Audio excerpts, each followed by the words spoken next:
Welcome back. For the next half hour, we are going to talk about Puerto Rico and how the island is still struggling to recover 3 months after Maria slammed it as a Category 4 hurricane. Now, it knocked out power on the entire island, and even as we speak, a third of it is still in the dark. Now, do the math here. 3.5 million people lived there before the storm hit. American citizens, I may add. And even now, hundreds of thousands of them can't even turn on a light or use a refrigerator. Roads completely washed out, hospitals destroyed. And in a while, we're going to show you our visit to one of those that's managing to make do under terrible conditions. The Red Cross and a lot of other organizations, they're on the ground responding. And our own Ray Raimondi, he paid a visit and he was embedded with a recovery response team. And Ray joins us now. Hey there, Rich. Yeah, that's right. Food, water, medicine, just about everything is still scarce on the island of Puerto Rico. I traveled to the center of the island with a recovery team to check things out for myself. Take care of the clients. Rule number 2. Take care of each other. Thank you and have a great Red Cross day. Thank you. This is the message which is delivered at the start of every morning for the almost 370 Red Cross relief workers on the ground here in Puerto Rico before they begin their missions into disaster zones. Every morning we have 5, 6, 7 teams and we're moving to different points in the island. That's Leandro Taraborelli, and on this day we traveled with Leo and Mariano Soto Verdun. The pair have been delivering supplies since September 21st, the day after Maria hit. These are the panels.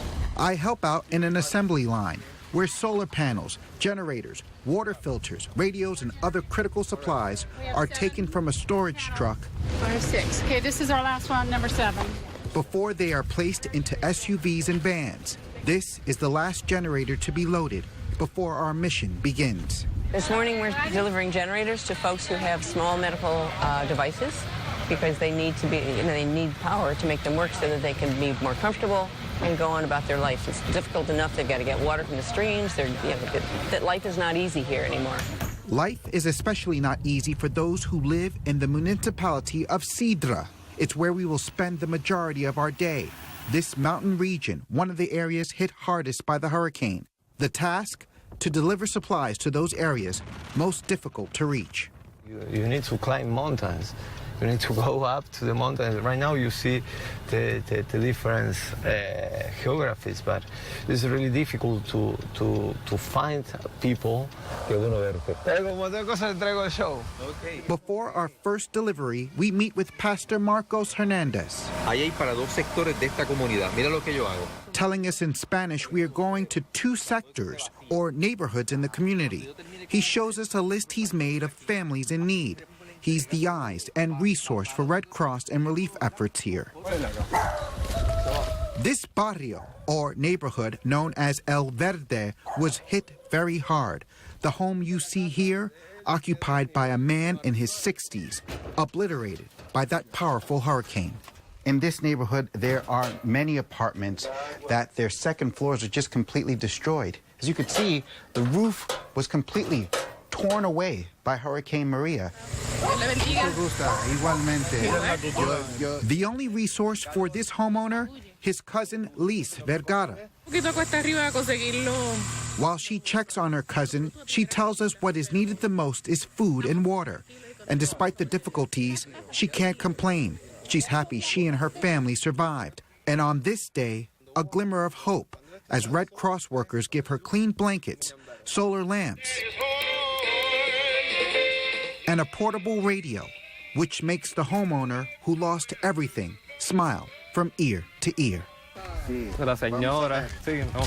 Right around the corner, Geraldo Vega walks us to yet another home which was destroyed. Es un café, ¿verdad? Una cafetera, sí. To our right, debris and all of the belongings inside the home, including this coffee machine. And then we see the home, which is now a makeshift tent. Inside, items that were able to be salvaged. Esa casa de allá, ahí vive mi mamá, y la casa de arriba, pues. He says the upstairs of his mother's home is a complete loss. It's not easy.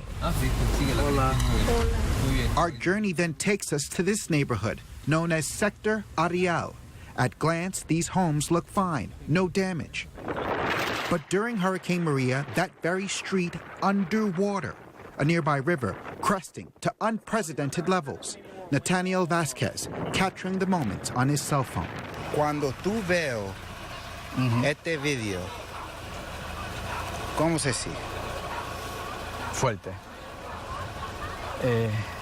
Es bastante fuerte. I ask Nathaniel, what does it feel like to watch the video? He responds by saying Hurricane Maria was strong, quite strong, and that water levels reached anywhere from 6 to 8 feet. And for those who suffered damage and almost 3 months without power, a delivery of these compact water filters. 6 filters were delivered to some who live on this street. These water filters right here is one of the most important things that are needed all across the island of Puerto Rico. The American Red Cross says they have delivered more than 50,000 of these, and they've ordered 20,000 more. Our final stop on our journey to provide relief, this home in the mountains of Comerío. It's owned by the Rivera family. She describes to the team the moment her roof collapsed. Blue tarp is what is now providing shelter from the elements. She shares her home with her husband, who had a stroke during the aftermath of the hurricane. He only has one leg. Items are strewn everywhere. Both have lived in the dark for 87 days and counting. She tells Leandro she can't leave to get supplies because she can't leave her husband alone. After a quick assessment, the Red Cross relief team enters back into the home, unwrapping that last generator loaded onto our vehicle 8 hours earlier. And then, that moment when the power came back, a special one. Pure jubilation for the light and power this family was so desperate to have once again. Es que estoy tan contenta. She says she's so happy because she never had anything so good happen, because everything has just been so bad. Muy agradecida. Claro. So 24 lamps, 15 radios and water filters, 20 families, and 60 people later. On this day, the beginning of a return to normalcy, a mission accomplished, yet so much more to be done. 3 months has passed now, almost, and we still see people like this, and there's a lot of work to do still. Now, one common question I'm sure we're going to be asking throughout this half hour, and I've already gotten plenty of people asking me, and even more so for Ray, is how you can help, and trust me, they can use your help. Here's a few options. You see them right on your screen. Of course, the Red Cross, they're taking the lead here, and as you can visit its website at redcross.org, you can see a multitude of ways that you can help. UNICEF, they have a monthly donation program. Again, the information on your screen. The ASPCA, for example, helping animals who become homeless. Its website offers many ways you can help and so many more. We're going to keep showing you this throughout our program, and also you'll be able to see it online as well. Okay. Over the course of this, you're going to take us inside a hospital to show the conditions they're talking about. You have family. It's a very personal story from you. We'll meet your family as well. And you'll also talk about the spirit of Puerto Rico. But let me just go through some of the ABCs of Puerto Rico, because, again, while some people may know this, I bet you good money a lot of people don't. They hear people speaking Spanish, and they figure that this is another country that the U.S. is looking to help out that may have been hit by the storm. These are Americans. A couple hundred miles off the shore of the U.S., these are Americans. Full American citizenship without qualification. We saw in the 1950s a lot of people flee Puerto Rico. We've already seen a lot of people now come to the States as well here, which they can without visas or anything else. They're Americans. And what they're leaving behind and the pain, and we'll talk more about that. But I got to imagine there's a feeling of abandonment by these folks. Absolutely, Rich. There are many people on the island who feel abandoned. And I think when it comes to our current administration, and also when it comes to many members of Congress, they're kind of lost about where Puerto Rico fits in the realm. But as you mentioned, Puerto Rico is part of the United States. It's been ever since there was the conquering of the Spanish War back in the 1950s. You don't need a passport in order to get to the island. These are American citizens that live on the island, and right now there's that ongoing fight, which we're going to hear about later, about why they're not getting the resources they deserve, being members of the United States of America. And again, we've seen, unfortunately, this calendar year, we've seen storms ravage parts of Texas, Florida, many places in between. The response, I don't think has been perceived, has been very different. Now, the administration, we'll talk more about some of the arguably tone-deaf responses they've given to this, but they have made a point that, what did they say, an island surrounded by big water or whatever. That's right. You saw this firsthand, that there is challenges and also really tough prioritization, because there'll be relief supplies. That's right. But it'll get to the port, but it won't get to some of the outreaches outside of San Juan that so desperately need it. You got that right, Rich. Puerto Rico has 9 ports altogether. 7 of them were opened up until last week, when those 2 that were closed because of Hurricane Maria finally reopened. But there is a daunting task by members of the government that they have to experience every single day. They have to prioritize and decide whether or not on this day what's being unloaded from those ships are food supplies. Then the next day it could be medical supplies. They also still have a daunting task of rebuilding the electrical grid on the island as well. And many of those supplies need to be unloaded as well. So it's not just the instance of the supplies getting down to the ports, but you have to remember, 1, it's an island, and 2, they have to decide what's priority for that particular day, because there is so much devastation there in Puerto Rico. And as we've said here, more than 3 months later, people living in darkness without running water. That's the reality, and everything else in between. Okay, coming up next, I mentioned the hospitals and the challenges they face. Well, we come back, Ray's going to take us inside of one, dealing with unimaginable situations. Stay with us.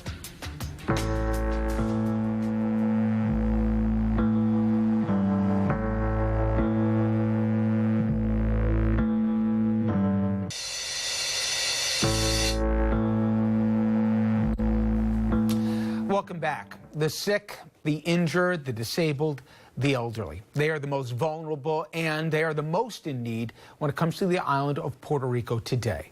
During Hurricane Maria and its aftermath, first responders and medical personnel worked tirelessly with limited resources under very trying conditions, and they saved countless lives. But there is still an open question about how many people didn't make it. Officially, 64 people lost their lives, but an analysis by the New York Times and other news organizations show more than 1,000 may have been killed. As part of his tour of the island, Ray visited the southern region to see how people are trying to both recover and rebuild. Ray? Yeah, that's right, Rich. I was there, where we visited a hospital, and the personnel who cared for thousands of individuals under very extreme conditions, and we saw firsthand how they are still caring for patients and the new challenges they now face. The medical team at Hospital Metropolitano Dr. Pila in Ponce does not skip a beat. Even on a Sunday, the work is nonstop and ongoing. And at the heart of this emergency room is Dr. Heffelfinger, the medical director for emergency medicine in Ponce. He led the team of physicians who worked for 72 hours straight after Hurricane Maria hit. From the outside, you can see remnants of the damage, signs broken, missing letters from the marquee, and months later, still great challenges. Evaporation that depend on oxygen, that's one of the biggest issues. So we still have people in the mountain that need a lot of help. Since Hurricane Maria spawned its destruction over the island, the medical team here at Dr. Pila had been bonded as a team. Some of their challenges in the initial weeks after Maria: lack of power, unreliable power plants, and weak telecommunications to help determine patient history. We have some issues with the power plant. We have some issues with the diesel.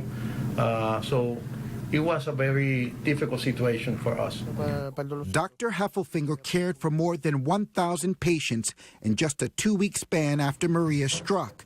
He says it was his faith that got him through, as he worried about his family and his own home. It's very difficult because we have our families that are not here with us. Ahora sí, ya llegué. Dr. Delmeyer was also part of the immediate response team at Metropolitan Hospital. From trauma patients to those with pre-existing conditions, she said the patient count just kept rising. Most of them were cuts and broken bones from trying to scrape off everything that was on the ground. In case of patients that were oxygen dependent, you would see them completely exacerbated, needing oxygen, complicated with pneumonias. The biggest challenge for Dr. Delmeyer was releasing patients from the hospital who had no power and, more importantly, no means of communication, especially those who lived in rural mountainous terrain.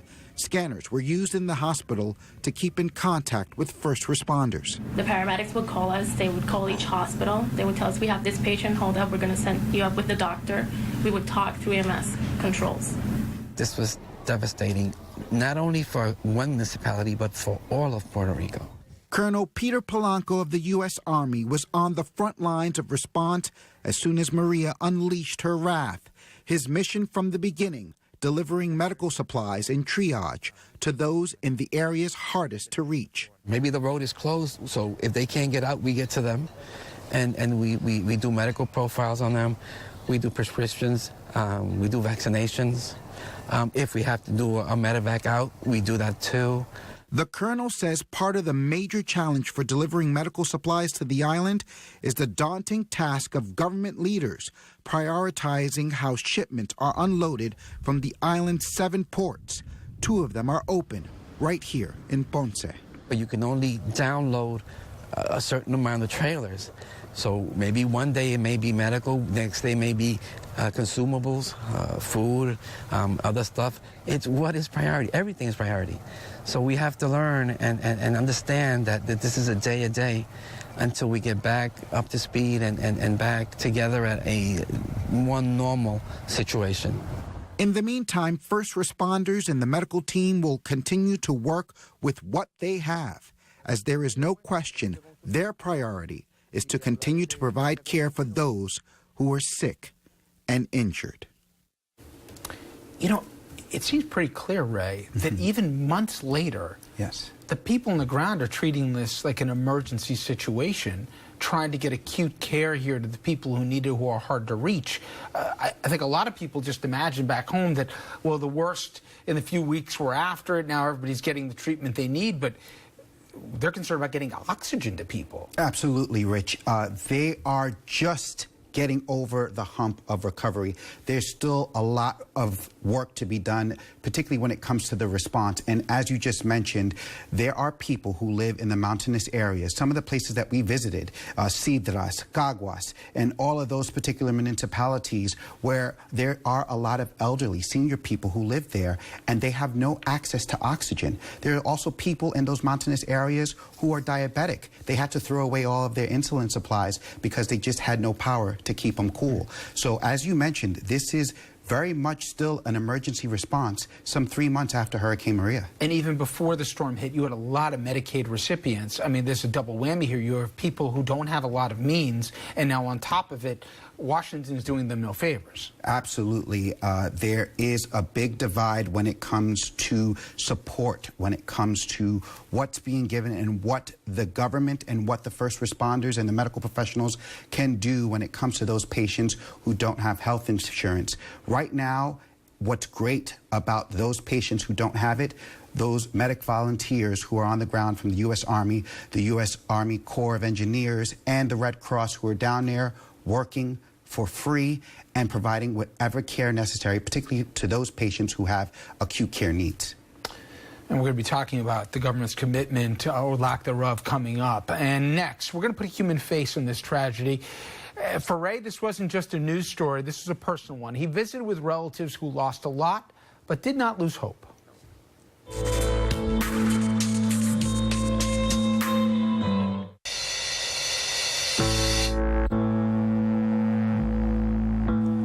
Welcome back. Hundreds of thousands of people, they've left Puerto Rico since the storm. As many as 250,000 of them, they have settled in Florida. And some estimates say that 500,000 could leave before things get back to some form of normalcy. FEMA, it is on the ground trying to help the people who stayed. In fact, it has granted about $660 million for individual and household disaster programs. It's approved more than 335,000 individual applications. In total, it's given out $453 million in public assistance grants. Now, for every one of them, there is a personal story. And Ray, you don't have to look too far to find one. That's absolutely right, Rich. In fact, I do have family members who call Puerto Rico home. They are cousins, second cousins, aunts, and sisters to my grandfather. They, too, were devastated as a result of Maria's destruction. And as they try to rebuild, the task has been monumentous. And as you're about to see, the assistance provided is just not enough. Al caerse el viento. Standing in front of my third cousin Zulane's house in Guaynabo, she describes watching Hurricane Maria's death-defying winds that destroyed her family's home. Even under darkness, the devastation is so ever apparent. It was too scary. I never imagined it could be too strong. These are pictures of what Zulane's home looked like before Maria's wrath. A wraparound deck, marble tile steps, even window shutters. After it was over and you saw your house for the first time, how did that feel? I feel destroyed. And what's now left of Maria's aftermath?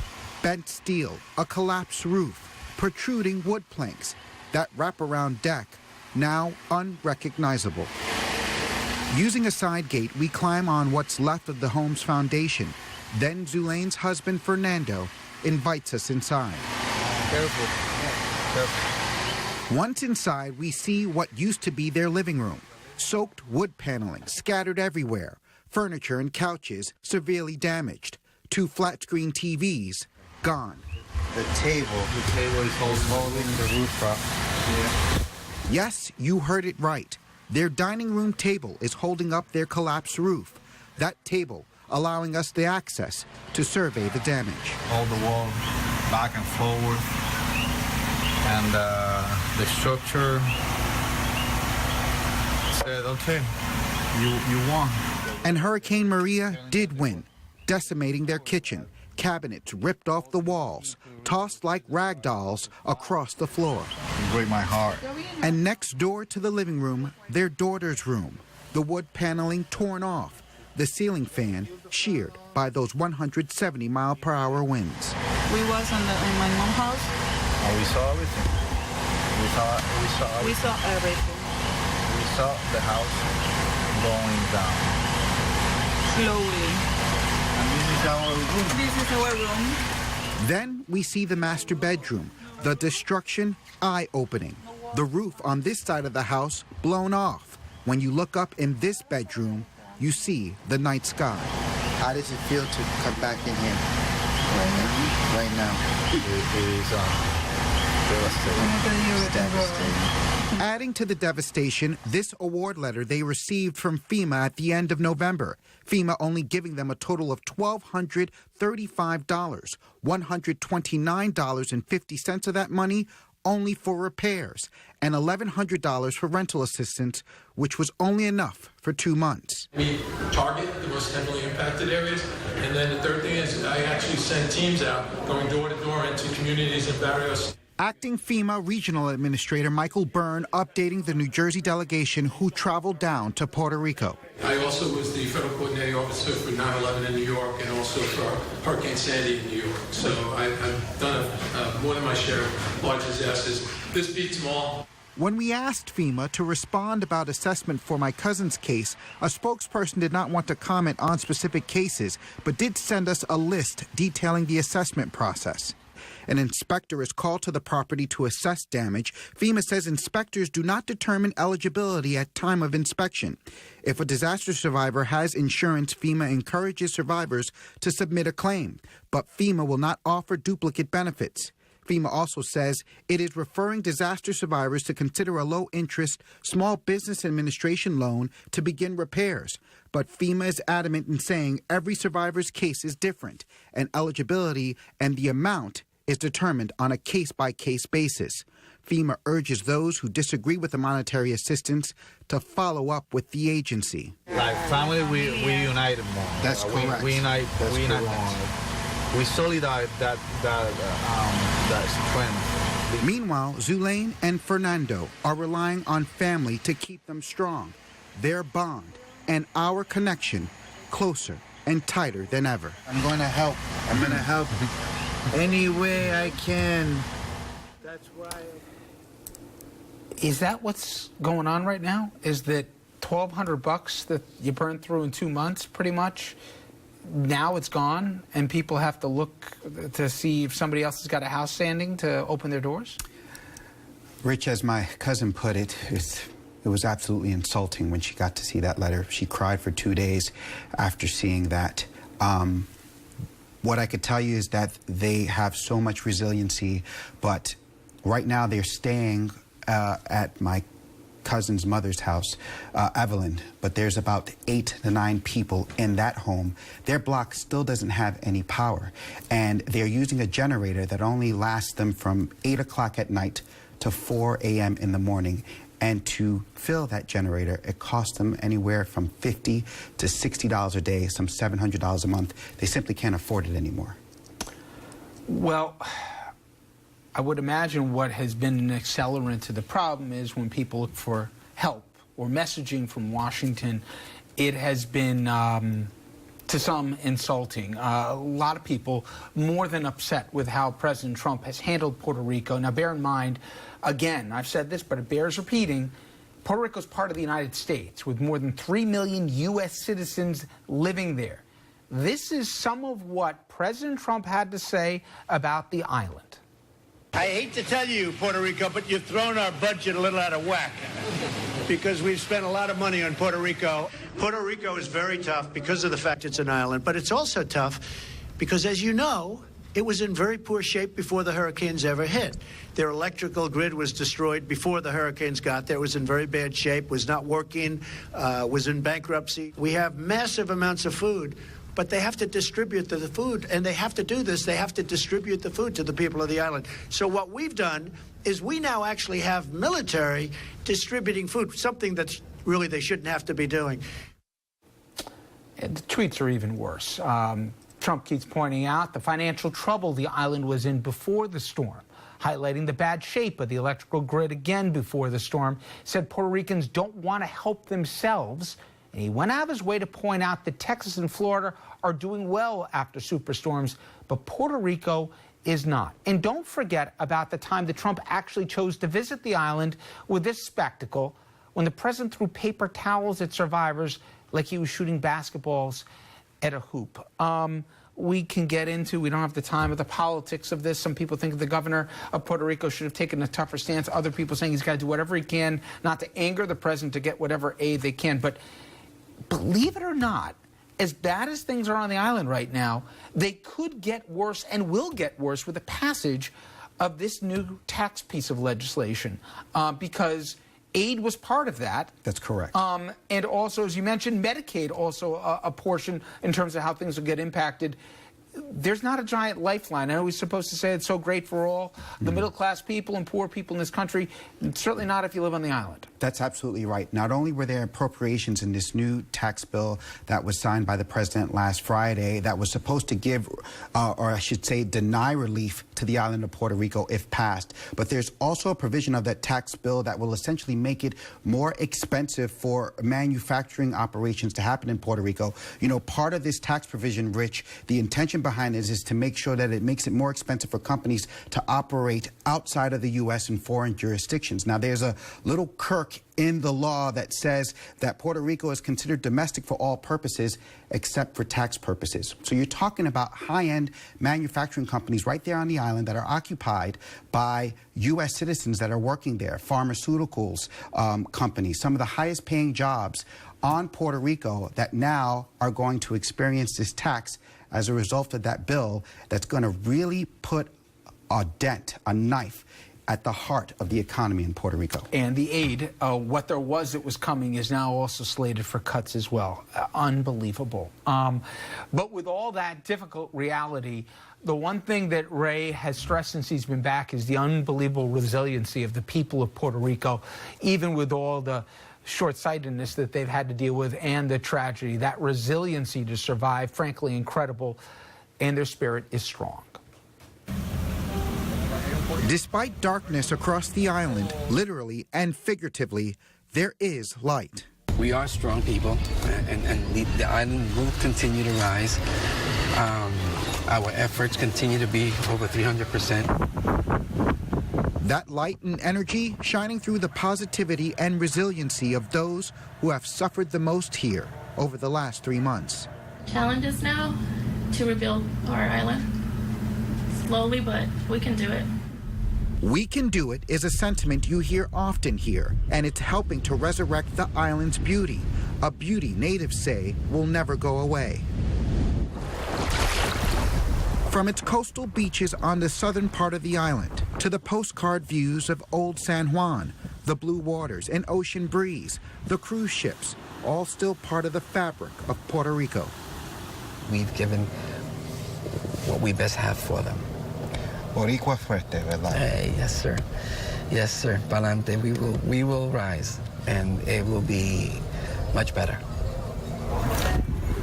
Here in Ponce, this famed boardwalk, damaged by Hurricane Maria, part of the pier caved into the inlet, rails along the waterfront bent, and 3 months later, boats remain overturned. But despite the damage, the laughter and the smiles are infectious. Those who live here supporting their local businesses on the boardwalk, keeping the Boricua vibe and spirit alive. The Puerto Rican culture breathing life into those who call it home and into those who are visiting. The music, the traditional dancing. And then there are the island's historic sites, its famed landmarks, and its iconic architectural buildings. Whether on the streets or in the mountains, Puerto Rico vowing to rebuild. The island is fuerza, strong, a force that appears stronger than ever before.